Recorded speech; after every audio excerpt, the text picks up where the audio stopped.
This is called the reamage.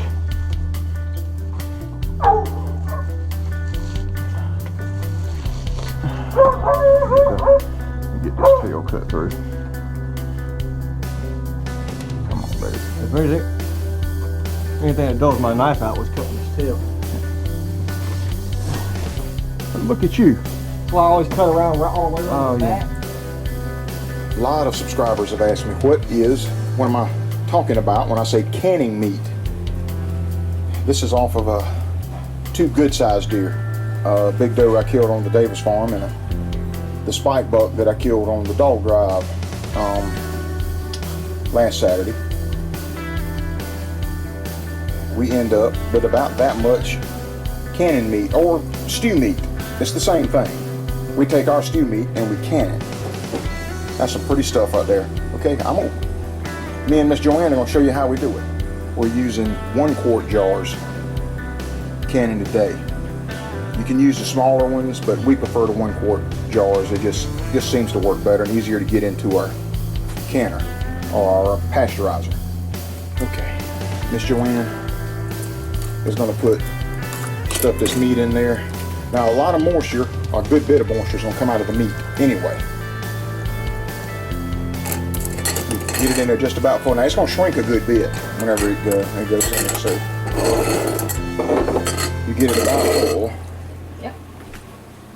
Okay. So you fill it up to right about there, right there under the top, right there. We use a Miro pressure cooker, pasteurizer. It makes short work of it. And it's as simple. The seasoning, guys, 1 beef bouillon cube or 1 teaspoon of bouillon powder if you just have the powder. But all you got to do is unwrap with the cubes, unwrap 1 cube and just drop 1 in each quart. That's all you have to do. We usually do that before we put the water in it, but it don't matter because it's going straight into the pasteurizer.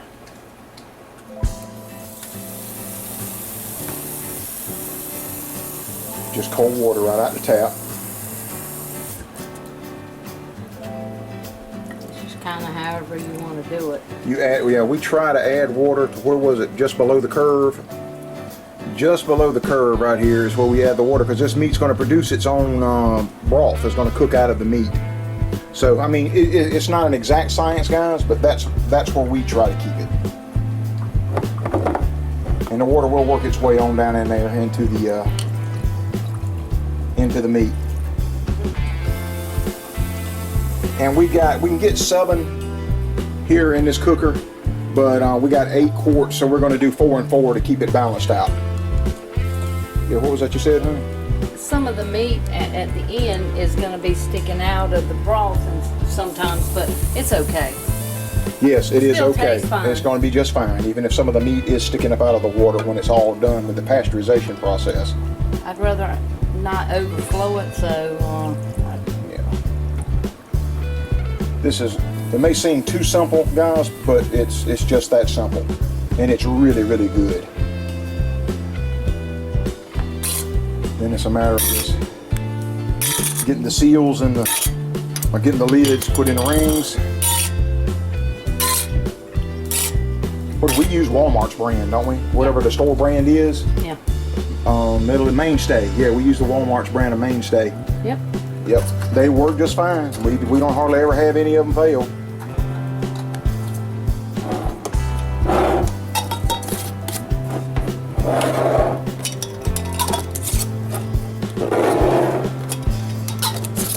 Since we're going to do 4, we'll put 4 here in the pasteurizer, and we'll put the water to where it's just below the curve right here. Okay. Today we're doing 4 at a time just to keep everything balanced, because we got 8 quarts to put up. And Miss Joanne, we're just going to add water in here till we get it to right here below right there about where the curve starts is where we like to get it. Okay, yes, we have visitors. Those are our helpers. Yeah. They help themselves to any scraps they get. I'll probably need at least 1 more, maybe 1.5. Them get in the way. They pride themselves on getting in the way. Bell and Skeeter.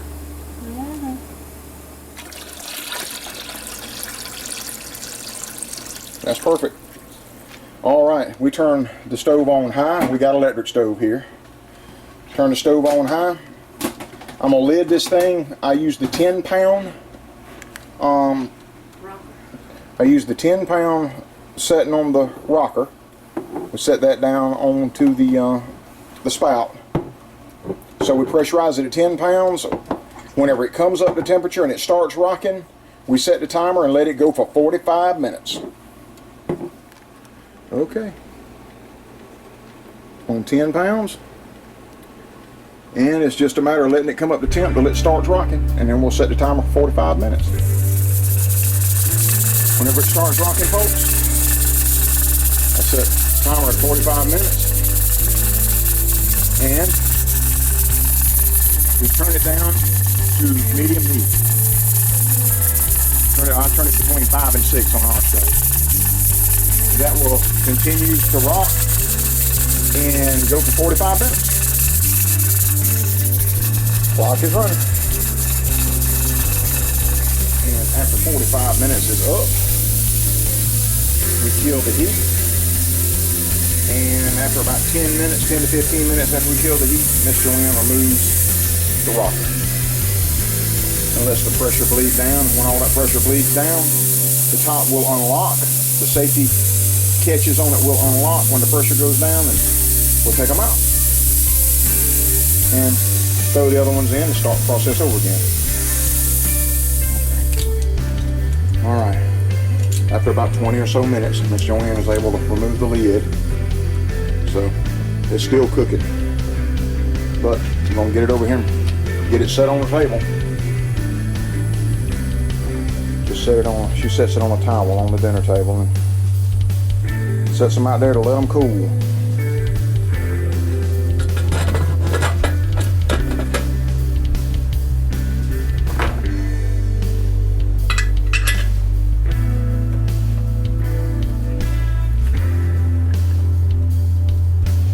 And the next morning, Miss Joanne she just puts the month, the year, and that it's venison. They're all sealed.